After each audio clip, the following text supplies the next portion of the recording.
Bonjour tout le monde, bienvenue à ce nouvel épisode du podcast L'État financier. Donc encore une fois aujourd'hui en compagnie de mon collègue Gabriel. Salut tout le monde, salut JP. Et pour ce magnifique 26e épisode et dernier épisode de la saison 5, comme le veut la tradition de faire... En fait, on en fait tellement d'épisodes que 52 semaines, on l'a divisé en deux. On est tellement constant qu'on a fait des saisons à chaque demi-année.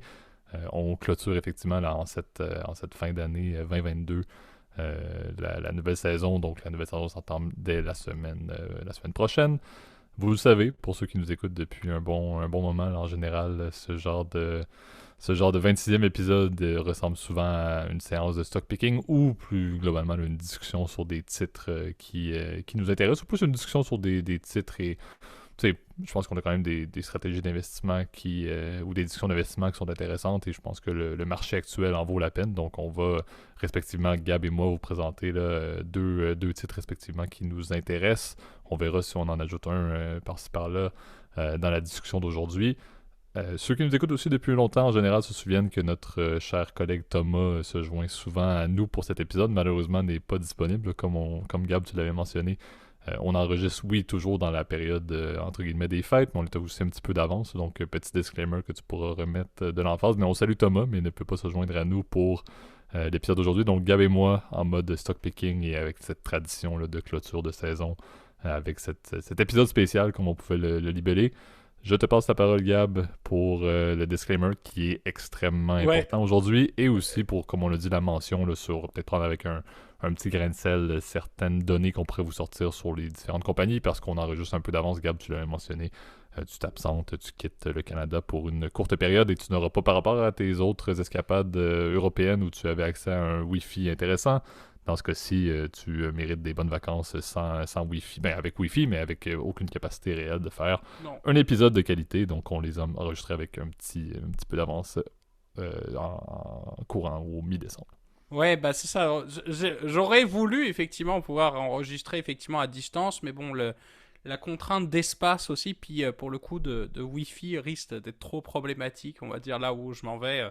Vous le saurez d'ailleurs dans quelques épisodes là où je m'en vais. Là, c'est la première fois en tout cas que je vais dans ce pays-là. Là, donc euh, j'espère que ça va bien se passer. Mais bon, c'est vrai que là pour le coup, la 4G, 3G, je suis même pas sûr que ce soit disponible. Donc j'avais comme pas le choix évidemment d'enregistrer à distance. Donc vous voyez, nous on enregistre les données en fait au 13 décembre 2022 et l'épisode sera publié dans à peu près 2 semaines. Donc soyez pas surpris si vous voyez des différences, surtout au niveau des prix qu'on va indiquer pour le stock picking.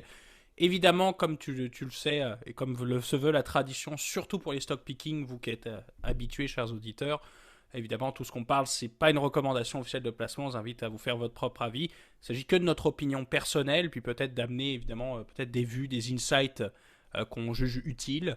Faites votre propre avis, puis entourez-vous d'un expert aussi, quiconque est autorisé aussi à vous émettre des recommandations pour le coup. Lui seul ou elle seule sera en mesure de déterminer avec vous ce qui est le plus adapté à votre profil d'investisseur et le plus adapté à votre horizon de placement, etc. Euh, Bref, évidemment, c'est ça. Donc, ça va prendre avec des pincettes, comme tu l'as dit, JP. Le but, c'est d'être fun, etc., puis d'avoir une discussion. On pense à Thomas. C'est vrai que ce dernier était aussi pas mal occupé avec ses examens, je crois, de fin d'année. Là, donc, c'est pour ça qu'il ne pouvait pas se joindre avec nous. Mais il m'a dit personnellement qu'il souhaiterait revenir très prochainement. Donc, sachez que ça va venir. Et je vais essayer d'ailleurs pour les prochains épisodes aussi d'essayer d'amener peut-être pour le début d'année 2023, pour lancer en grande pompe, peut-être un autre invité. Je vous promets rien, je vous garantis rien, mais je vais essayer en tout cas de faire mon possible pour que cette personne se présente là. Exact. Puis, tu sais, je pense que le contenu va être quand même assez intéressant, là, comme tu sais, pour vous faire un petit peu le topo lorsqu'on veut faire ce genre de séance-là. Ben, Gab et moi, on prend souvent des décisions de compagnie par nous-mêmes, là, puis on se les présente soit dans l'épisode ou juste un petit peu avant. Là. Donc, il y a toujours des discussions intéressantes. Puis, tu sais, je pense que le point clé, c'est. Moi, je le dis souvent, mais cet exercice-là, je le fais davantage en tant que chercheur, entre guillemets, parce que je l'ai toujours dit, mais lorsqu'on parle de titres dans ce genre d'épisode spécial-là, moi, je ne les détiens jamais. Donc, j'aime bien parler de titres un peu comme vous pouvez le faire par vous-même. Moi, un peu le constat que vous pouvez retirer de cela, c'est intéressez-vous à des compagnies. T'sais, moi, c'est deux compagnies qui m'intéressent beaucoup. Je sais très bien que je vais probablement pas mettre un sou là-dedans présentement ou prochainement, malgré le fait que c'est des compagnies qui m'intéressent, uniquement parce que je Idem, pense idem. que... Exact. Donc, je pense que la recherche rend les choses très intéressantes. Et ça aussi, moi j'aime le fait de mettre un X dans le temps et de dire, OK, on verra ça va être quoi dans 6 mois sans avoir investi un sou, mais de voir est-ce que j'ai bien lu quelque chose. C'est très intéressant de faire de l'analyse de titres. Donc, allez consulter justement là, des sources par vous-même également. Je pense que c'est très intéressant. Moi, ça me garde l'esprit jeune, entre guillemets, et l'esprit vif au niveau d'analyse de titres, et j'espère que c'est ce que vous allez retenir de cet épisode-là. Mais trêve d'introduction, passons aux choses sérieuses avec le seul segment. On va l'appeler officiellement au son de la cloche, mais vous pourrez reconnaître que c'est un format spécial. Donc, entendons tout de même le seul segment de l'épisode que l'on label au son de la cloche.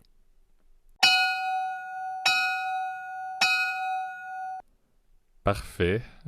Donc, je pense que je vais te léguer la première compagnie, Gab, pour que tu entendes, mais on va faire en alternance comme à l'habitude, là. Donc, n'hésite pas à aller dans les détails. Encore une fois, je pense que c'est toujours pertinent. On va maintenir la même stratégie. Donc, présente une compagnie qui t'intéresse. Je vais peut-être faire un petit feedback par la suite et on enchaîne ainsi comme à l'habitude. Donc, je te laisse la table pour le premier. Ouais, bah vous savez que ma stratégie de placement personnellement est beaucoup plus orientée sur le style valeur, mais j'ai décidé, on va dire, de faire un peu des deux, hein, de prendre une compagnie pour le coup purement pure value, puis une autre qui est plutôt en croissance, etc. Donc je déroge un peu à ma règle à des fins, on va dire aussi de fun entre guillemets, pour aussi rejoindre le plus d'auditeurs possible. Euh, et aussi, pour vous montrer peut-être un argument aussi, une thèse d'investissement moi-même que je me suis bâti, en tout cas dans les derniers jours. Là, JP, quand tu m'as dit, attends, séance de stock picking, j'ai essayé de chercher ce qui est le plus intéressant, en sachant que le contexte économique est compliqué. Hein. En ce moment, vous le savez, on peut rien promettre, mais je pense qu'en ce moment, c'est particulièrement difficile de trouver des stocks très attractifs, en sachant qu'il y a beaucoup de volatilité.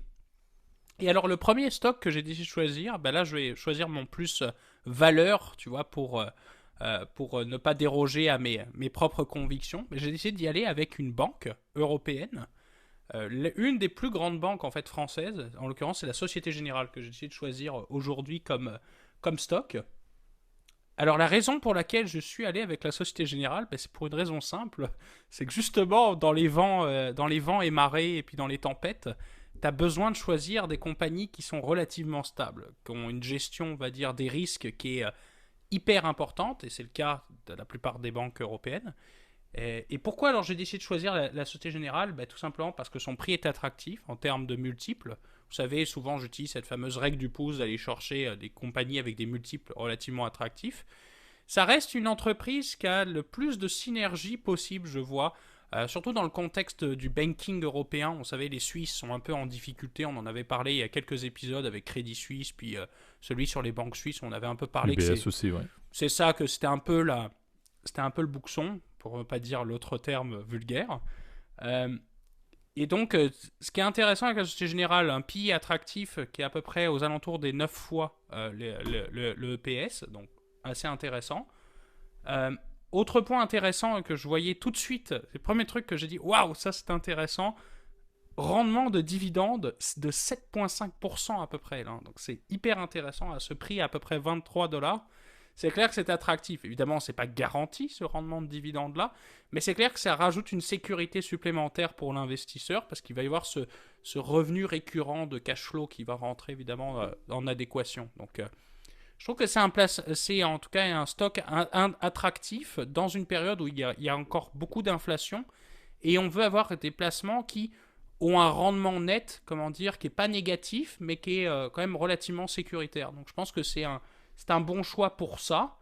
Les analystes aussi prévoient aussi que le titre est soit aux alentours des $30. Bon, on sait que les analystes de sell side, donc les fameux rapports d'analystes, etc., ou les recommandations là, que vous pouvez trouver sur Yahoo Finance, qui proviennent souvent d'autres banques, c'est pas hyper précis, c'est pas une science exacte évidemment, c'est plus des théories d'investissement. Ben, ces dernières, elles varient entre 25 et $40, donc tu vois, je trouve qu'il y a un côté intéressant à ce prix-là. Ça me paraît attractif évidemment de rentrer dans ce stock-là, évidemment à tes risques et périls, mais je pense que le risque est assez faible par rapport à ce qu'on voit en ce moment dans l'industrie, là, en termes de rendement. Là, c'est clair que c'est un peu plus safe pour le coup.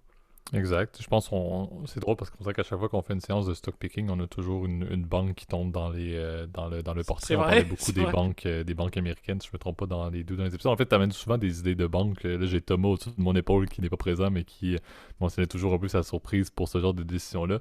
Par contre, je pense que dans un contexte passé où il y avait une forte hausse au niveau des marchés boursiers depuis la fameuse chute là, d'avril 2020, c'était un petit peu, ça pouvait être questionnable, mais en termes de potentielle récession qui peut arriver au niveau de 2023, avoir une banque dans ces titres à intérêt, ces titres intéressants, je pense que moi je vois ça un peu comme l'encre, ça va vous assurer de ne pas tomber à la dérive, là. Une banque, c'est un petit peu ça. C'est la vision que je conserve. Je pense que c'est intéressant d'y aller également avec une banque européenne. Il y a quand même des opportunités intéressantes parce qu'il peut y avoir de la volatilité sur le continent européen pour la majorité C'est des vrai, c'est vrai. industries. Donc c'est sûr que cette volatilité-là n'est pas mauvaise, comme tu dis, c'est très valeur au niveau du banking, mais c'est bien d'avoir quand même une banque qui peut avoir des opportunités. Et encore une fois, on sait qu'il y a eu une forte tendance dans les mergers and acquisitions, les fusions-acquisitions dans les derniers mois, ça a vraiment tombé complètement, mais ça peut être intéressant aussi. Je pense qu'il y a beaucoup aussi. Société Générale est une banque qui est très forte également au niveau de ses marchés financiers. Et malgré le ralentissement, malgré les nouvelles qu'on a entendues dans plusieurs secteurs bancaires, entre autres les États-Unis, qui sortaient beaucoup de coupures de postes là, dans certaines divisions des marchés financiers, je continue à croire qu'il y a un peu des possibilités de faire de l'argent avec l'exotisme. Et je crois quand même que Société Générale pardon, a une bonne capacité, des bons cerveaux, si on peut dire, pour aller grappiller ces revenus-là dans une période, encore une fois, de fort vent pour l'ensemble des industries. Et encore une fois, le secteur bancaire ne va pas réellement bien s'en porter. Donc, je pense que c'est intéressant. On a vu aussi une année, c'est intéressant dans la logique que 2022 n'a pas été non plus une année incroyable pour les banques. Ça a été, encore une fois, relativement neutre. Donc, c'est sûr que c'est quand même bien. Là. C'est pas nécessairement la meilleure décision d'acheter après une année absolument incroyable dans le secteur bancaire. Donc, je pense que c'est quand même assez intéressant à ce niveau-là. Je le vois vraiment en termes opportunistes, en fait. Hein, de dire, bon, est-ce que j'achète à pas cher? C'est le cas, parce que, bon, l'action, quand même, bon, sûr que si tu compares à l'ère pré-Kerviel, évidemment, vous allez me dire, c'est ridicule, ça vaut rien, évidemment. C'est un autre contexte, etc. Faut voir la Société Générale post-Kerviel comme une nouvelle entreprise. Et cette action-là, tu vois, purement en termes graphiques, analyse graphique, là, ben, on savait quelle est mon appréciation de l'analyse graphique. C'est une compagnie qui a jamais tombé en dessous des 15 dollars, tu vois, 15 euros pardon, par action. Donc ça me paraît intéressant, je te dirais, plus en termes approche long terme, d'avoir un diversificateur pur de portefeuille, un truc stable. C'est un peu comme une obligation, etc. Ben, je le vois un peu comme ça. Euh, En sachant quand même aussi que historiquement, c'est quand même une banque aussi qui bénéficie du fait que le secteur bancaire européen, bon, les Suisses sont en difficulté, les Espagnols, il n'y en a pas tant des banques espagnoles, les Italiens, c'est pareil. Et ben finalement, tu travailles sur deux choses. Les Britanniques, évidemment, avec Barclays, qui est quand même, je pense, la plus grosse, en tout cas, des banques européennes. Et les deux françaises, la BNP et la Société Générale, qui sont les plus grosses. Même si tu as Natixis aussi, qui est dans l'ombre aussi, qui est pas très loin. Donc je trouve ça intéressant. Leur positionnement concurrentiel est intéressant à l'international. Donc why not? Je pense que c'est un bon choix pour ça. Mais bon, je pense que JP, on est prêt à passer à ton stock. J'ai hâte de pouvoir débattre aussi dessus. Là. Exact. Ben, tu sais, je vais aller avec mon premier. Les deux, encore une fois, me tiennent à cœur. Et vous le savez, le Gab aime beaucoup plus, peut-être, j'allais pas dire le technique, là, mais l'analyse, peut-être plus de ratio. Là. Moi, j'aime bien si on peut dire le gros autour de l'os un petit peu. Là. Donc, il y a quand même Le deux compagnies storytelling, c'est ça. exactement, il y a deux compagnies que j'aime bien pour ça. Là. Donc, la première que je veux parler un petit peu, on en a jamais parlé d'ailleurs, et pas tant dans cette industrie-là non plus en termes de stock picking. Vous allez rire parce qu'on en a parlé dans l'épisode de la semaine passée de cette industrie-là, mais je veux parler de McDonald's Corporation. Donc le ticker MCD, un titre qui depuis le début de l'année a pris, encore une fois je vais dans les approximations, là, étant donné qu'on a dit la logique data là, par rapport à l'enregistrement, mais on est peut-être un petit plus 2% peut-être par rapport au début de l'année. Donc un titre qui s'en est pas tant mal sorti au niveau de l'année 2022. Un titre qui reste quand même relativement cher au niveau de son cours. Là, on parle aujourd'hui, là, c'est du 2,7428 là, à la clôture en ce 13 décembre.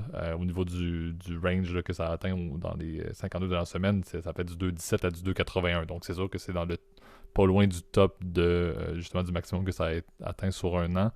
La vision que j'ai par contre au niveau de cette compagnie-là, puis je tomberai même pas dans le PI à 34, etc., ou de regarder dans des comparables, dans ce secteur-là, comme on l'a dit avec la compagnie qu'on parlait la semaine passée, ça peut tomber également dans du secteur privé, donc un peu compliqué comme industrie à un certain point. Par contre, je crois beaucoup à McDonald's et je crois que la performance de McDonald's dans les derniers mois justifie beaucoup ce qui va se passer dans les prochains mois en 2023. Dans le sens que qui dit récession, qui dit forte inflation et un contexte où ça ne va pas changer et hauts taux d'intérêt qui vont rester comme ça, là, le coût de la vie pour l'être humain va continuer à être très élevé et c'est là où les biens et les services, la consommation à petit prix, entre guillemets, devient un peu plus pertinente à mon avis. Donc, les produits et services de McDonald's, très peu chers, très rapides, très efficient également dans une logique de travail hybride, là, à mon avis, ou dans un mode de vie hybride, parce qu'ils ont extrêmement amélioré leur plateforme digitale, ils ont extrêmement amélioré également leur présence sur les applications de livraison. Donc, c'est une compagnie qui a amplement la capacité financière de faire des innovations, mais je trouve qu'ils ont fait des très bons moves au niveau des technologies et de leur digitalisation, entre guillemets, depuis les derniers mois, dernières années, et même durant la pandémie. Ils se sont très très bien positionnés. Ça reste, bon, Golden Arches, on les reconnaît partout. Donc, très bonne exposition. Encore une fois, je pense que c'est le genre de produit, le genre de service qui, encore une fois, ont vraiment une pertinence dans un contexte récessionnaire. Donc, je vois beaucoup l'opportunité de dire, je ne vois pas McDonald's comme étant une compagnie qui va aller prendre un 25% l'année prochaine du tout. Là. Comme je vous l'ai dit, ça a pris 2% cette année à peu près. Là. Donc, pas une performance financière qui était un petit peu à l'arrêt, comme ça a été le cas pour beaucoup d'autres industries, beaucoup d'autres compagnies listées. Par contre, je crois qu'un peu dans la même logique que je parlais pour Société Générale dans ta présentation, je considère que MCD a un bon petit côté à mettre l'angle dans un portefeuille. Je m'attends à ce que cette compagnie-là fasse une performance qui peut être un peu similaire à ce qui s'est produit cette année, dans le sens où ça va rester pertinent, ça va rester quelque chose qui va avoir des très bons résultats, des revenus qui vont être tout à fait favorables. On l'a vu d'ailleurs dans les performances, si on regarde les résultats, on a vu une hausse pendant la pandémie, avec une baisse assez drastique dans les derniers mois suivant la pandémie, où tout le monde a commencé à sortir, à dépenser, tout le monde avait économisé comme des fous, puis décidé d'aller sortir dans les restaurants 5 étoiles. Là, on s'entend, ça ne sera pas nécessairement ça, avec, comme on a dit, le coût de la vie qui est très stable et très stagnant pour les prochains mois en termes de conditions. Là, on ne verra pas de taux d'intérêt qui vont baisser. Puis l'inflation, oui, va progressivement descendre, mais on ne va pas retomber, encore une fois, à de l'inflation digne de la pandémie. Là. Donc, c'est un peu la vision que j'ai. Là. C'est beaucoup le contexte du marché qu'à mon avis, il va y avoir énormément de retours des consommateurs. Et c'est le cas, là, je suis un consommateur weekly de McDonald's et je salue mes co-fans de Junior au poulet, là, mais c'est un petit peu la mentalité que j'ai. C'est un produit qui est simple, c'est un produit qui, malgré tout, fait des très bonnes marges également pour la compagnie, parce que le bon vieux café qui coûte 3$, mais qui est quand même 4$ moins cher que du Starbucks à côté, ça reste que ça coûte absolument rien. Oui, ça goûte l'eau, mais ça reste un café qui est tout à fait fonctionnel. Donc, tu sais, je me dis, les marges sont bonnes dans leurs produits, les clients vont continuer à faire passer des tourniquets, et c'est risible à quel point il y a des McDonald's partout, et le nombre de consommateurs et le nombre d'argent à travers le monde de cette compagnie-là qui est bien implémenté. Ça, c'était lorsque c'était uniquement des points physiques avec des drive-thru. Maintenant, on peut commander, comme on a dit, par n'importe quelle plateforme de Uber Eats, etc. Ou même on peut même commander en ligne, etc. pour aller le chercher. Je trouve qu'il y a eu des progrès vraiment significatifs et c'est un leader de cette industrie-là. Certains diront que c'est pas nécessairement le mieux d'investir dans le leader d'une industrie, le fait de s'implanter dans ce qui est un petit peu un blue chip du fast-food. À mon avis, dans la période actuelle, c'est quelque chose qui peut vraiment faire passer au travers de la marée. Donc, je le vois encore une fois beaucoup plus, pas comme étant quelque chose que j'investirais. Encore une fois, je n'investirais même pas dedans. Mais ça reste quelque chose que je vois comme une opportunité intéressante de justement voir une performance qui va être, à mon avis, relativement neutre pendant une période où plusieurs autres industries vont en manger beaucoup. Et encore une fois, le but de dire en manger beaucoup, ce n'est pas un jeu de mots avec le fait que les autres industries vont aller s'acheter du McDo, mais vous comprenez le principe. Donc c'est comme un espèce de Société Générale, en fait, du poulet, quoi. Exactement. Puis le poulet, on l'a déjà dit dans l'épisode de la semaine passée là, avec Chick-fil-A, mais le poulet, ça fonctionne toujours et tout le monde va continuer à acheter du poulet. Là. Oui. Qui n'aime pas le poulet, quoi. Exactement.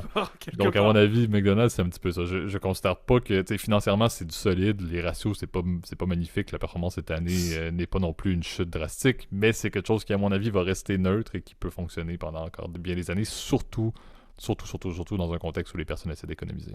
Ouais, bah c'est clair que c'était le premier truc, c'est clair qui m'inquiétait un peu plus, d'un point de vue valuation pure, là, plutôt quant, évidemment, les multiples sont un peu élevés, là, mais c'est clair d'un point de vue thèse, McDonald's, à mon avis, va être, comme tu l'as dit, JP, peut-être la chaîne de fast-food qui va mieux résister au contexte inflationniste, hein, parce que les autres chaînes, bon, alors vous le savez, l'industrie de la restauration, surtout aux États-Unis. Hein, parce que, bon, McDonald's est partout dans le monde, mais leur core business, c'est l'Europe et les États-Unis.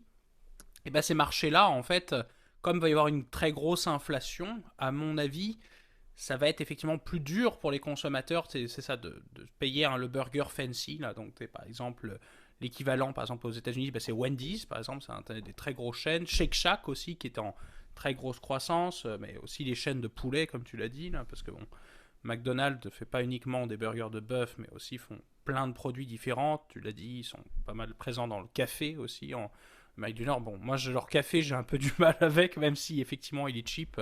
Sur la route, c'est quand même pratique. Donc ouais, c'est un peu ça en fait. Ils jouent en fait comme le cost killer en fait dans cette industrie là. Et c'est clair que c'est intéressant pour le consommateur dans ces moments-là. Bah t'as juste envie de bouffer du gras, bah, voilà, tu vas au McDo, etc.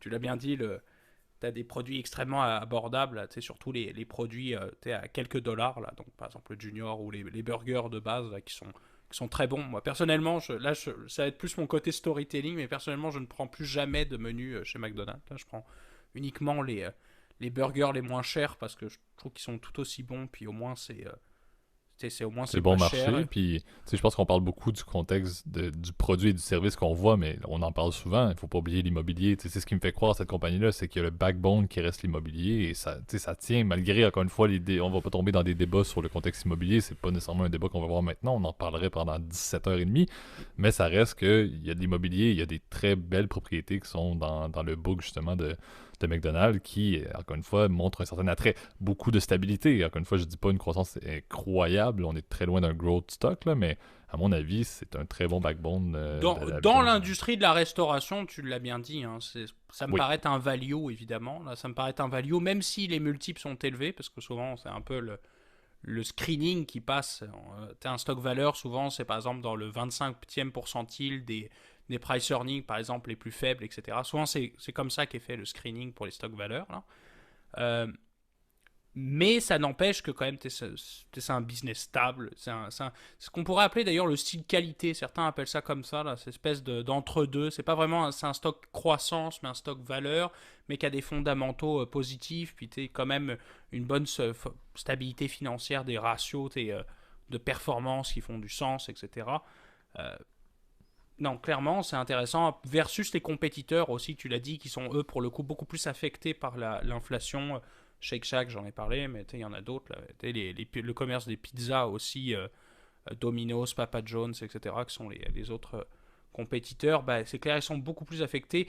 J'avais oublié Chipotle aussi. C'est peut-être que, par exemple, personnellement, j'aurais été un peu plus attiré parce que c'est peut-être le key risque de McDo, c'est leur position sur les produits santé. Je pense que c'est peut-être leur l'épine dans le pied, comme on pourrait dire, là, où ils sont un peu plus lacunaires. Leurs produits santé, honnêtement, marchent pas. Personne Ouais, n'achète mais de Chipotle, ça. c'est cher. Quand j'étais aux États-Unis, v'là quelques semaines, un C'est petit bon, peu plus hein. qu'un mois, je veux dire, j'ai pris le truc, puis ils m'ont vendu sur le côté une espèce de sac de chips. Ça m'a coûté, sans blague, 19$ US, là.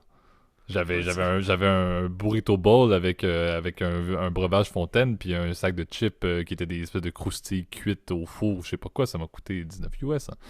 Fait que Ouais, c'est ça, la proposition d'affaires est pas la même aussi. Mais je pense que il y a un vrai attrait, comme on avait dit d'ailleurs il y a quelques épisodes, sur le Beyond Meat, là, sur les viandes végétales. oui. Je pense qu'il y a un vrai attrait par contre pour des alternatives un peu plus santé. C'est vrai que Chipotle, pour le coup, par exemple, pour avoir essayé, moi j'ai trouvé ça très bon personnellement. Là, je trouve que c'était peut-être un peu plus dans ce que je recherchais aussi. Bon, après, chacun a ses goûts, là, mais je pense que le segment d'affaires, peut-être que McDonald's devrait peut-être s'améliorer sur ce côté-là. Peut-être c'est une opportunité aussi pour eux en tant que superstructure qui est capable de faire des économies d'échelle importantes. Bah, ça peut avoir un intérêt. On verra ce que nous donne l'avenir, mais bon, je pense que McDonald's est clairement l'un des fleurons, entre guillemets, de l'industrie du fast-food. Là. Absolument. Est-ce qu'on peut passer du coup à mon deuxième stock, JP? Oui. Alors, mon deuxième stock, je vais vous surprendre.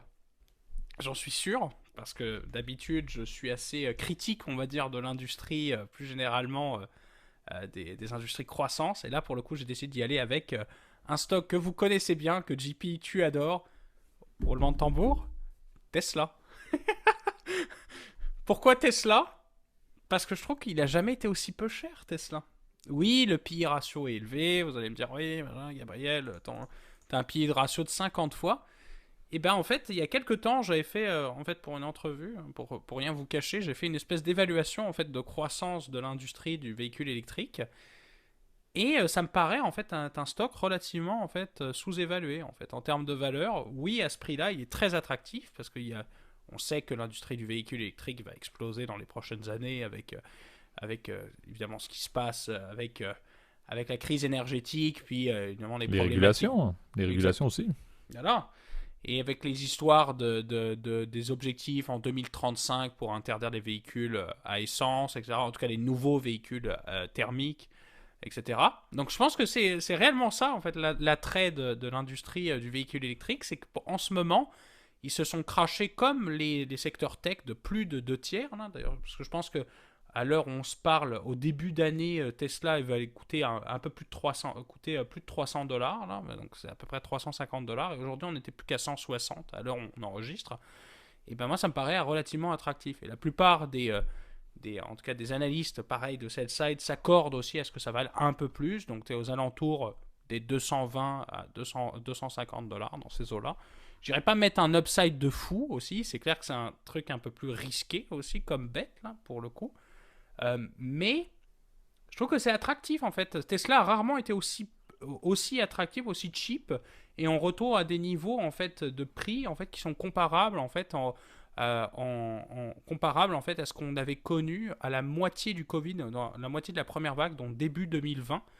Donc je trouve que c'est assez intéressant. Puis là, pour le coup, on n'achète pas à pic comme c'est dans le cas avec McDonald's. Là, on achète plutôt un truc justement dans la vallée. Là. Donc je trouve que c'est ça qui est intéressant, en tout cas dans ma thèse, c'est plus d'aller exploiter de manière opportuniste un prix un peu intéressant. Évidemment, c'est risqué, mais je pense que ça vaut la chandelle, là, pour le coup. Ouais, puis tu sais, je pense, tu sais mon avis sur Tesla, là, j'en parle à maintes reprises. J'ai 2 points là-dessus que je trouve intéressants avec ce qui attend Tesla dans les prochains trimestres, dans les prochaines années. Premièrement, et j'en parle d'ailleurs avec un membre de ma famille qui se reconnaîtra s'il écoute l'épisode, mais dans les véhicules, pour les consommateurs ou pour les conducteurs réguliers, à mon avis, la gamme des modèles X, S, modèle 3, etc., là, faut voir qu'est-ce qui va se passer, surtout quand la revente va tomber vraiment très active. Probablement, on dirait que tout le monde se reçoit encore des livraisons de Tesla 9 dans ces modèles-là. La revente a déjà commencé sur le marché secondaire, ça c'est correct, mais c'est vraiment de voir, ok, mais c'est quoi la durabilité d'une voiture comme ça? C'est quoi la durabilité des batteries de Tesla? C'est quand que ça commence réellement à coûter extrêmement cher en termes d'entretien, sachant que l'entretien n'est pas supposé coûter très cher par rapport à l'ensemble des pièces d'un véhicule à combustion, ça on est tout à fait d'accord.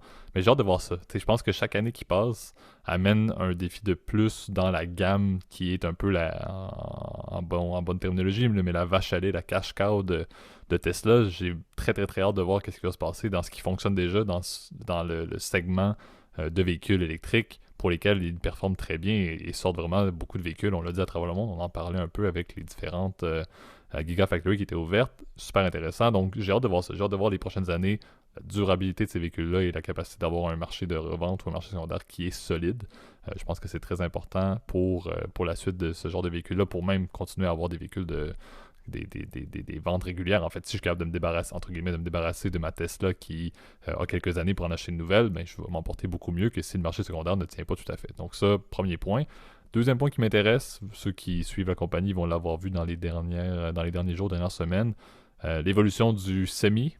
Donc, le fameux camion qui a été livré là, pour la première fois. J'oublie, je pense, corrigez-moi là, dans les commentaires, je pense que c'était Pepsi, mais je suis pas certain. Mais la première livraison c'était Pepsi, en effet. Pepsi, parfait. Mon Dieu, j'ai l'air du fanboy par excellence, désolé.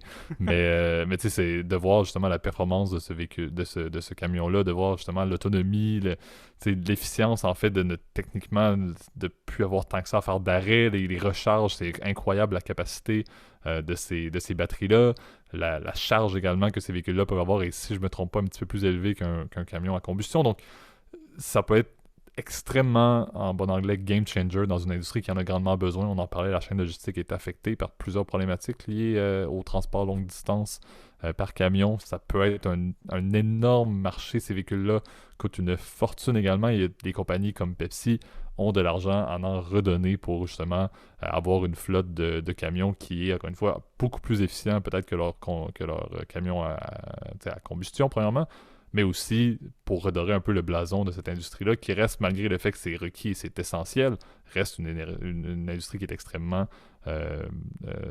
qui pollue énormément. Donc ça, c'est le premier point. Et l'autre point également, dans les nouveaux secteurs là, pour lesquels Tesla peut vraiment faire une grande différence et avoir une très belle croissance, le Cybertruck. C'est tellement profitable que le marché des camions aux États-Unis et le Canada est malheureusement de plus en plus pollueur également. Donc tout le monde détient presque des SUV ou des camions maintenant, même dans le Grand Montréal, on dirait, là, ce qui est À complètement ma grande fou, là. tristesse d'ailleurs. Absolument. Donc, et malheureusement, je peux encourager cette gang-là, malheureusement. Mais c'est un peu ma vision. Je pense que le Cybertruck c'est une autre mine d'or complète que le segment des véhicules. Si le moindrement Tesla est en mesure, malgré le fait que ça reste un petit peu futuriste comme vue de camion, et en général, les consommateurs de ce segment-là sont souvent sans stéréotyper, c'est un peu moi, je vois un peu le Texan avec son chapeau de cow-boy, là. Donc, est-ce que c'est quelque chose qui peut être intéressant par rapport au bon vieux F-150, qui est présenté comme étant le truc que tu peux monter n'importe quel tas de terre dans l'Iowa, là. Donc, c'est un petit peu ça qui m'inquiète, mais ça reste, s'ils font une excellente performance avec les ventes de semi et avec les ventes de Cybertruck, je pense que Tesla peut avoir beaucoup, encore une fois, de croissance potentielle, en plus de, comme on l'a dit, maintenir ce qui performe très bien, son modèle S, son modèle X et son modèle 3 qui marchent extrêmement bien présentement. Donc j'ai un bon intérêt à suivre, effectivement. Je pense qu'il y a beaucoup de belles possibilités. Il y a eu beaucoup aussi, encore une fois, tout va dépendre de la capacité de livraison, mais le fait de commencer à livrer des semis et le Cybertruck qui va arriver un jour, je pense que c'est quand même intéressant et ça peut être porteur pour Tesla. Donc très bonne compagnie très intéressante. Et une compagnie qui, encore une fois, j'adore la suivre constamment, malgré les frasques et malgré l'impact que Elon Musk peut avoir sur ce titre-là, également juste au niveau de ce qu'il tweet et de ses achats de Twitter et de ce qu'il fait avec SpaceX et tout. Il y a tellement d'impact collatéral de compagnies qui sont dans le portefeuille de Musk, mais qui n'ont aucune corrélation au final en termes de business. Ça reste un petit peu triste, mais effectivement, compagnie très intéressante. Homme polarisant qui est à la tête, mais compagnie très intéressante. Non, mais c'est ça qui est fou, c'est que c'est vrai que, pardon de l'expression, mais t'as Musk qui se gratte les couilles, le stock qui augmente de 30%. Bon, ça c'est pour la blague là, mais c'est vrai que évidemment ça peut avoir un impact. Je pense qu'il y a quand même deux risques principaux là, si je peux permettre de balancer, tu vois, ma recommandation aussi. Évidemment, conflit Pas de la guerre recommandation commerciale. d'ailleurs, Non, important. bien joué. Je voulais voir si tu suivais ou pas. Certes. Ou pas. Le, évidemment, la guerre commerciale États-Unis-Chine, évidemment, va jouer énormément là-dessus. Et puis, tu l'as dit, les difficultés de logistique. On a un peu plus d'éclaircies, évidemment, à l'horizon, étant donné que bon, la politique zéro Covid en Chine, il y a quelques jours de cela, a été conseillée, quelques jours à l'heure où on enregistre cet épisode-là, a été comme adoucie, j'avais pas le terme, la soften. Ça, évidemment, ça va énormément aider le commerce international. Les tensions géopolitiques, évidemment, restent quand même évidemment très élevées. Et je pense que c'est une compagnie qui a énormément aussi de key man risk. Ça, c'est d'ailleurs un terme qu'on utilise énormément, d'ailleurs, et peut-être qu'il sera très utilisé pour ton prochain stock, JP, je pense que tu vas pouvoir introduire. Et ben, c'est le fait que cette compagnie soit énormément dépendante de l'image de Elon Musk. S'il arrivait, je sais pas, quelque chose avec Musk, ça pourrait compromettre évidemment la valeur de Tesla. D'ailleurs, on l'a vu, comme son achat de Twitter a été financé par la vente d'actions de Tesla, et bien évidemment, il y avait un espèce de parallélisme dans les mouvements de prix par rapport aux réactions de Musk à acheter ou vendre Twitter. Donc, faut faire attention là-dessus, mais je pense qu'effectivement, l'argument est de dire que le prix a rarement été aussi attractif, en tout cas pour ce stock-là. Et je pense qu'on peut passer du coup, JP, à ton dernier stock. Absolument. Donc dernier stock, je pense qu'on en avait déjà parlé et ça reste très axé. Tu l'as dit, le Keyman Risk est assez notoire là-dessus. Là. C'est Disney, là, donc ticker DIS. The Walt Disney Company est une compagnie qui, encore une fois, a sous-performé cette année. On parle d'un moins 40% environ là, sur l'année présentement. Et on parle d'une compagnie, encore une fois, dans la même logique là, de regarder un peu en bon anglais, le big picture. Là. Compagnie qui, sous l'ancien CEO, M. Chapek, ça ne fonctionnait pas. Il était là, il avait été prolongé, mais il n'avait pas la même capacité c'est de rendre Disney encore plus gros et de créer la croissance dans Disney, qui reste une compagnie qui est extrêmement difficile à faire croître parce que le modèle existe et est présent et ils n'ont pas vraiment grand-chose de très très différent depuis des années. Ce qu'ils ont fait, et c'est là où le changement et ma vision et mon intérêt pour suivre ce qui se passe avec Disney dans les prochains mois, dans la prochaine année, vient du retour de Robert Iger, ou si bien évidemment Bob Iger, pour ceux qui le connaissent. Encore une fois, excellente biographie, je vous invite à le lire, qui a été, à mon avis, le CEO le plus notoire de cette compagnie-là, qui a fait extrêmement en termes de fusion-acquisition. On avait parlé avec Pixar et tout, là, il était un excellent ami de Steve Jobs. Donc, vraiment un personnage qui a rapporté extrêmement, qui était unanime au niveau du conseil d'administration, qui avait décidé de prendre sa retraite. D'ailleurs, c'est la raison pourquoi il n'était plus CEO de Disney après, corrige-moi, je pense que c'était plus de 10 ans, même plus de 15 ans, plus de 20 ans, je pense, mais il a été Ouais, là c'était des pendant années, vraiment des années. pendant une énorme période. Donc, il a été responsable vraiment de la croissance de tous les secteurs de Disney, que ce soit les parcs d'attractions, que ce soit encore une fois le domaine de la télévision pour Disney, le domaine des films, bien évidemment. Là. Donc, ça, toujours, on s'entend dans le box-office, Disney reste extrêmement profitable. Les acquisitions également de Lucasfilm et tout, donc le fait d'avoir les Star Wars, etc. Donc, tu sais, d'avoir Disney qui a eu la capacité de croître et même d'aller acheter de la propriété intellectuelle et de bien l'intégrer au sein de Disney. Et Pixar était le meilleur exemple, une compagnie qui avait sa capacité de travailler indépendamment et que ça a été intégré de manière parfaite au sein de Disney. Donc, vraiment quelqu'un qui ne faisait que des coups de circuit, pour faire une petite référence au baseball, et nos amis du sud de la frontière. C'est une compagnie que j'aime beaucoup avec Iger. C'est pas une compagnie que je crois vraiment lorsque Iger n'était plus là, mais depuis qu'il est de retour, je me dis ça a mal été. La performance, je l'ai dit, du moins 40%, ça n'était pas parfait. Si on parle de Disney+, c'est déficitaire présentement, mais il y a une perspective pour qu'en 2024, ça devienne profitable. Disney+, s'en sort extrêmement bien, d'ailleurs, également en termes de rejoindre là, des nouveaux abonnés par rapport à Netflix, qui ont aussi, on en a parlé également dans un autre épisode, là, Ampère, et c'est incroyable qu'est-ce qui se passe là-dessus. Donc, tu sais, je trouve qu'ils ont vraiment bâti quelque chose de solide, et Iger, on dirait, le fait qu'ils reviennent, je vois ça comme étant, et c'est pas, encore une fois, je n'irais pas dire que je le vois un peu en mode growth par rapport à value, là, mais ça reste qu'avec la baffe que se sont pris cette année, avec également la performance qui était en deçà des attentes pendant la pandémie, là, on s'entend, il y avait personne qui allait dans un parc d'attractions Disney pendant la pandémie, c'était presque fermé ou c'était même fermé. Les films, le box-office et tout, les résultats étaient à peu près inexistants parce qu'il n'y avait plus grand-chose qui se passait non plus dans les salles de cinéma. Je pense qu'il y a encore beaucoup de retour à la normale qui peut arriver pour une compagnie comme ça, et avec l'arrivée de Iger, j'y crois également beaucoup. Donc, c'est un petit peu, encore une fois, sur un volet perspective. Et je pense que tu l'as dit, la logique le keyman risk est vraiment, ben c'est même pas un risque, là. C'est le keyman gain dans ce contexte-ci, parce que le retour d'Iger, à mon avis, remet du vent dans les voiles pour Disney. C'est sûr que c'est basé sur beaucoup. Disney, à chaque année, c'est un cycle. Il faut que Disney, il faut que les parcs d'attractions continuent à innover. Il faut qu'ils ouvrent des parcs d'attractions qui sont profitables également. Il y en avait un qui avait été ouvert en Chine, mais avec le contexte de politique zéro COVID, c'est pas parfait nécessairement en termes de réussite. Là, mais il faut qu'ils soient en mesure de créer du renouveau et d'avoir des personnes qui passent les tourniquets des parcs d'attractions. Il faut qu'ils fassent des films box-office, mais qui ne détruisent pas non plus le brand de Disney, ce qui est une complexité. Il faut qu'ils fassent également au niveau de la télévision, qu'ils créent des séries qui vont être très profitables à la fois de la saison 1 jusqu'à la saison 10 s'il le faut. Donc, c'est très compliqué d'avoir une stabilité de revenus au niveau de ce qui se passe avec les différentes divisions de Disney. Mais à mon avis, et encore une fois, Disney+, on n'en parle même pas, là. Mais ça reste que je pense qu'Iger a prouvé pendant des années qu'il était en mesure de tirer profit de chacune de ces divisions pour avoir une croissance des revenus. Donc, j'y crois beaucoup. Certains diront que peut-être que je mets trop d'emphase sur le retour d'un seul individu, mais je pense que sa feuille de route le montre beaucoup. Et je pense surtout que le fait de revoir un CEO comme Iger amène, encore une fois, je ne suis pas investisseur de Disney, mais si moi, en tant que non-investisseur de Disney, j'ai cette vision-là du retour d'Iger, je pense que c'est également très profitable pour ramener ces investisseurs-là. Et on s'entend, on est tous enfants, le Mickey Mouse, là, un peu comme les Tesla, etc., et comme les McDonald's, là, c'est quelque chose que tout le monde va porter sur leurs épaules pour le restant de leur vie et d'une génération à l'autre, t'sais. Donc je pense que les investisseurs, c'est un peu la même logique. Ramener la croyance et ramener l'espoir dans les investisseurs, ramener une vision positive vers Disney après le règne de Chapek qui n'était pas parfait, l'ancien CEO. Je vois beaucoup de potentiel là-dedans. Certains diront que peut-être que c'est le retour d'Iger. Lui aussi va se prendre une baffe, puis ça n'aura pas vraiment rapporté. Mais à mon avis, il a eu trop de succès. Il était trop à la base de la culture et de la performance financière de Disney dans les dernières années pour ne pas ramener ça sur les rails encore une fois. Donc moi je le vois vraiment comme étant Iger revient, je recrois cette compagnie-là et encore une fois la performance a été vraiment en deçà.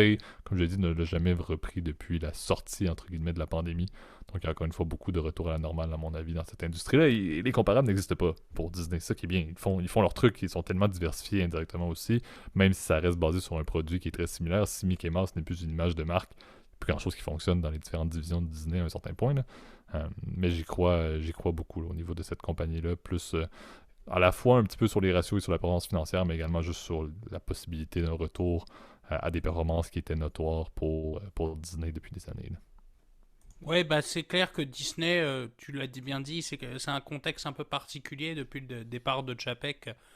Évidemment, on se pose beaucoup de questions de qu'est-ce qui va se passer évidemment par la suite. Donc je le verrai effectivement ton Tesla, on va dire, de l'autre côté en termes de stratégie, là, de purement d'achat, là, mais ou donc du coup de par recommandation là, mais euh, je pense que clairement l'intérêt en fait et ce qu'on va devoir suivre en fait c'est Disney Plus en fait parce que c'est clair que maintenant ça va devenir le core product évidemment en niveau de distribution de Disney. Bon, on sait que bon ils font non seulement de la production, tu l'as dit, de la distribution, donc de la vente de droits de diffusion pour des cinémas, etc. Donc pour les nouveaux films qui viennent de partir, production, on le sait, hein, ils possèdent évidemment leur propre Disney, Walt Disney Studios, mais aussi Marvel, le 20e Century Fox aussi, ça leur appartient. Mm-hmm. Pixar, tu l'as dit, Lucasfilm aussi, donc l'ancienne boîte de production de George Lucas. Donc évidemment, c'est énorme. Et puis, ils ont énormément bénéficié de la série, de la sortie des derniers Star Wars, qui étaient des purges d'ailleurs. Ça, c'est mon opinion, mais bon, ça n'empêche qu'ils ont fait énormément d'argent avec ça. Enfin, ils sont capables aujourd'hui c'est la plus grosse société de production évidemment de films qui existe à travers le monde. Là, donc, et ce qui est cool, c'est qu'ils économisent énormément parce que comme ils produisent à l'intérieur de la maison, bah, ils peuvent évidemment proposer leurs produits évidemment via Disney Plus dans leur propre catalogue de produits, tu vois. Donc c'est clair que c'est hyper intéressant pour ça. Par contre, c'est clair que d'un point de vue financier, c'est intensif en capital et Chapek avait voulu, je pense, beaucoup plus intensifier l'ajout de nouveaux contenus et on sait que l'ajout de nouveaux contenus, ça se fait à un coût énorme. Donc je pense que évidemment Disney va devoir pour le moment piocher beaucoup plus pour les prochaines années sur l'inventaire existant et vendre beaucoup plus leurs produits d'abord au cinéma et dans les réseaux de télévision traditionnels, puis ensuite les diffuser en deuxième passe, pour le coup, dans des produits, en tout cas dans les... je me perds, mais sur leur service OTT, donc Disney+, vous le savez, il y a aussi ESPN+, ça leur appartient. Ils ont acheté aussi Hulu aussi, qui fait partie pareil du même package, donc leur offre OTT va devenir évidemment quelque chose à évidemment suivre particulièrement en tant qu'investisseur. Puis il va falloir aller regarder, je pense aussi, très important, peut-être 2 points. Le risque réputationnel et leur business au niveau des parcs d'attractions, parce qu'on sait que Disney fait énormément d'argent par tout ce qui est l'expérience, donc le resort, vous connaissez probablement, pour nos auditeurs français, Euro Disney, là, donc, qui est à côté de Marne-la-Vallée, donc à côté de Paris. Mais évidemment, Walt Disney World, qui est évidemment leur plus gros parc aux États-Unis, c'est une machine évidemment à fric énorme. C'est le parc d'attractions, à mon souvenir, qui est le plus fréquenté au monde. Hein. Donc il va falloir suivre. Et par risque réputationnel, je parle évidemment de la relation privilégiée qu'ils ont avec l'État de Floride. On sait qu'il y a eu pas mal de controverses en fait sur les positions socio-culturelles, on va dire ça, de Disney dans les dernières années, particulièrement sur leur position woke. L'État de la Floride, particulièrement leur gouverneur Ron DeSantis, les avait accusés d'être une entreprise woke qui promeuvait en tout cas une opinion un peu woke de la société pro-LGBTQIA, etc., pro-minorité, chose qui a été très critiquée et qui aurait pu mettre à risque effectivement leur statut fiscal particulier qu'ils possèdent dans l'État de la Floride et qui est d'ailleurs la raison pour laquelle Walt Disney World est à Orlando aujourd'hui. C'est à cause principalement d'une raison d'argent, hein, on le sait, puis le fait que l'immobilier est relativement abordable évidemment dans la région. Donc il va falloir évidemment suivre ce qui se passe sur ce côté-là avant. Moi, personnellement, je ne mettrais pas mes billes, évidemment, avant d'avoir un peu plus d'éclaircies sur la stratégie de Iger pour les prochaines années. Puis comment ils vont réussir à essayer d'éponger les trous qui ont été faits par Chapek pendant 2 ans. je pense qu'il y a aussi ce côté. Chapek a jamais réellement eu sa chance aussi de fonctionner. Certains mails, je crois, à l'interne montent, et puis de ce que j'avais lu dans les contrats, Iger restait comme consultant en fait, donc en arrière, à vérifier qu'est-ce qui se passe avec Chapek. Donc je pense il a jamais été dans de bonnes dispositions pour bien fonctionner. Donc je pense que le King doit revenir là où il se doit. Là, et puis on va voir dans les prochaines années comment ça se passe. Est-ce qu'il va y avoir aussi des sorties de films intéressants aussi qui vont donner envie aux gens d'aller dépenser de plus en plus d'argent, d'ailleurs, je trouve, là, pour aller au cinéma. Je trouve ça c'est mon opinion. Là, mais j'ai toujours trouvé ça de plus en plus cher, je trouve, pour aller juste mater un film. Maintenant, ça devient quasiment indécent. Là, c'est quasiment 20 balles la séance. Là, mais bon, enfin, je trouve ça un peu cher. Là. Le moindre coca, c'est 5 balles. Donc, bref. Le truc, c'est ça. Est-ce qu'on va être capable d'aller voir des films intéressants pour les prochaines années? Seul l'avenir nous le dira. Et je pense que, bon, avec tous les Marvel, etc., qui peuvent exister, je suis persuadé qu'il y en aura, évidemment, dans l'horizon proche. Exact. Donc, je pense que c'était une très bonne discussion. Là. J'aimais bien nos titres. Donc, c'est ce qui met un terme à cet épisode. C'est ce qui met un terme également en même temps à la saison 5 déjà. Eh oui. Donc, merci Gab, comme toujours, pour ta contribution à l'épisode, mais également pour ta contribution dans les 26 derniers épisodes. C'est assez impressionnant là, avant Ça de fait vous plaisir, dire hein. où est-ce que vous pouvez nous retrouver. Ben, vous le savez, là, c'est quand même ça passe tellement vite. Là, c'est complètement fou de dire que ça fait déjà bientôt plus de 2 ans et demi qu'on fait un épisode par semaine. Donc c'est vraiment grâce à ta contribution, Gab, là, encore une fois. Là, je trouve qu'on fait un bon duo pour planifier les épisodes, Merci. préparer les épisodes et les publier. Je trouve qu'on était extrêmement constant d'ailleurs pendant la saison 5. C'était une très bonne chose. Donc merci Gab. Et merci bien évidemment à vous tous et toutes là, qui nous écoutez à chaque semaine, qui, comme on l'a dit, partagez notre contenu avec vos proches, avec vos amis, commentez, nous écrivez également à l'adresse courriel. C'est quelque chose, en fait, ça explique en partie la raison de pourquoi est-ce que le podcast a été lancé, on l'a toujours dit, là, c'était parce qu'on avait ces discussions-là en off à l'époque, et pourquoi pas partir ça en pandémie en juin 2020 pour être exact. Et ça tient depuis, là, donc c'est vraiment grâce à votre présence, grâce à vos écoutes qui, encore une fois, dépassent largement nos attentes depuis qu'on a lancé ça avec 2 micros qu'on a commandés sur Amazon un peu de nulle part pour finalement là, avoir quelque chose qui fonctionne super bien. Là. Donc je vous en remercie. Et chez Gab, tu remercies également tout le monde pour ça. On est très content encore une fois de ne pas prendre de pause et de se relancer déjà vers la saison 6 la semaine prochaine malgré le temps des fêtes comme à l'habitude, mais comme toute bonne fin d'épisode classique, là, même si ça reste une fin de saison, je dois quand même vous partager, comme à l'habitude, où est-ce que vous pouvez nous retrouver. Donc on est sur YouTube de manière constante. Si vous avez aimé le contenu, bien évidemment, allez mettre un like, allez vous abonner à la chaîne, allez mettre la cloche également pour avoir la notification lorsqu'on publie. Allez également mettre un commentaire si vous voulez le faire de manière publique, partager vos opinions et tout, ou même recommander des sujets au niveau de la zone de commentaires de YouTube. Si vous voulez le faire, même format, même genre de commentaires ou de points de discussion de manière privée, n'hésitez pas à utiliser l'adresse courriel que Gab met dans les zones de description. Et pour la majorité d'entre vous, comme à l'habitude, sur les plateformes audio, donc vous pouvez nous retrouver sur Spotify, Apple Podcasts, Overcast, Deezer, etc. Des très bonnes plateformes également pour pouvoir mettre des likes ou des recommandations en nombre d'étoiles ou peu importe, là, et vous abonner aux chaînes pour avoir des notifications. Là. Comme on l'a dit, tout ce beau discours-là aide énormément pour le référencement digital, entre guillemets, là, du podcast d'une personne à l'autre et permet également de créer là, cette magnifique communauté dont vous faites partie, dont on est très fiers d'en faire partie également et de vous créer du contenu. Là. Donc, je vous partage ma fierté, je mets mes tripes sur la table. Mais j'avoue que c'est beau. J'avoue que c'est un beau projet, c'était une idée complètement ridicule et un peu champ gauche pour deux jeunes amis sortis de l'université qui jouaient davantage à FIFA qu'autre chose. Là. Mais j'avoue que c'est un super beau projet. J'ai bien content de pouvoir continuer, de terminer. Déjà, on se lance vers le dernier droit d'ici 26 épisodes, vers la fin de cette 3e saison là, qui s'en vient à la fin de l'été 2023. Salut tout le monde. Bye. Bonne fin de journée.